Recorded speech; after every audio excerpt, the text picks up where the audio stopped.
wanasoma misa ya wafu ili kuwafanya watu wasiende motoni. Lakini siku ile ya hukumu, kitakachofanya mtu asihukumiwe ni lile vazi la mwaliko wa harusi ambalo ni utakatifu wako siku ya unyakuo. Kwa hiyo kitakachopelekea usiende jehanamu sio ibada. Kitakachopelekea usiende jehanamu sio sadaka. Kitakachopelekea usiende jehanamu ni utakatifu wako ambao ni vazi la kadi ya mwaliko wako. Hakuna sadaka inayofanya Mungu akusamehe, haipo.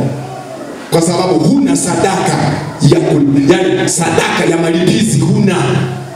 Aliyefanya sadaka ya malipizi ya dhambi ni Yesu peke yake.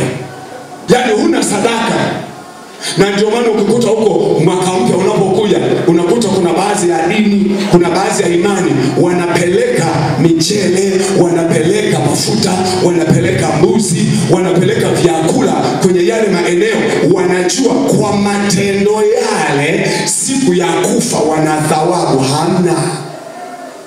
Isipokuwa kwa matendo yale kuna thawabu wanazipata wakiwa hapa dunia. Kama anauza duka, ataendelea kuuza sana. Kama ni mkulima, ataendelea kupata.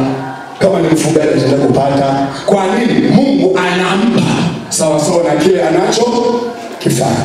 Bwana Yesu asifiwe.